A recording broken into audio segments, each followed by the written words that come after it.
স্বামীর ঘরে যখন চলে যায় তখন তার দায়িত্ব কার? স্বামীর। সে চুরি করুক, ডাকাতি করুক, মদ খায়, জুয়া খেলুক, তার ইনকাম নারীর জন্য, একজন বউর জন্য সম্পূর্ণ হালাল।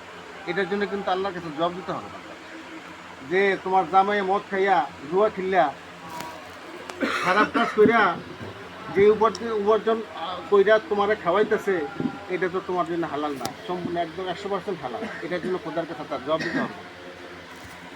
তাইলে একটা লোকের সবচেয়ে বড় কি বেসিক নিড কি, মৌলিক চাহিদা কি? প্রথমটা হলো খাবার, আহার, অন্ন। 5টা বেসিক নিড আছে, মৌলিক চাহিদা মানুষের 5টা।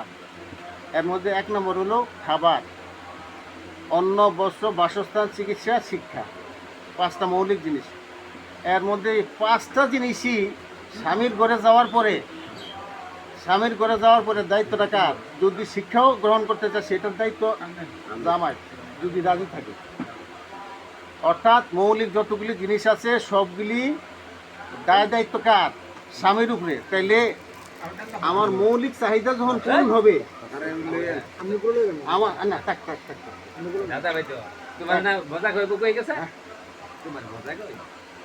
এখন মানুষের চাহিদা তো মৌলিক চাহিদাই হলো মেন।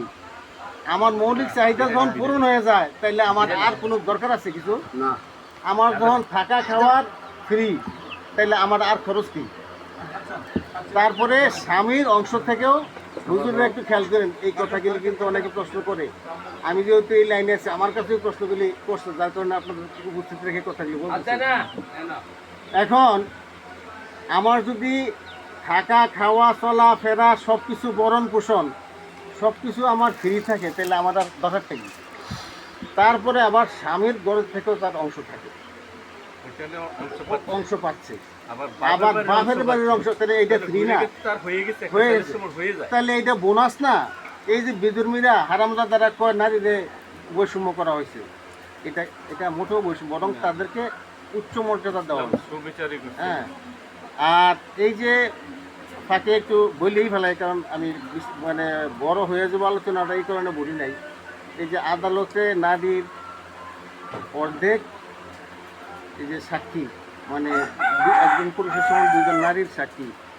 মূল কারণে ব্রেনের কথা বললাম না, ব্রেনের দিক থেকেও তারা পিছিয়ে আছে মানে এটা আল্লাহরই সৃষ্টি। আল্লাহ এদের মধ্যে হ্যাকমত কি একমাত্র আল্লাহ জানে। মানুষের যে ব্রেনের যে মগজ, বিজ্ঞানীরা পরীক্ষা নিরীক্ষা করে দেখছে, মানুষের যে ব্রেনের মধ্যে কতগুলি সূক্ষ্ম তারের মতো জাল, সূক্ষ্ম, এটা মাইক্রোস্কোপ দিয়ে দেখা যায়, জালের মতো সূক্ষ্ম তার আছে। এটা নারীর চেয়ে পুরুষের শক্তিশালী বেশি। এবং অ্যাভারেজ ব্রেন, সে ব্রেনটা বিজ্ঞানীরা হিসাব করে দেখছে 15 থেকে 16 ড্রাম কম মগজ, ড্রাম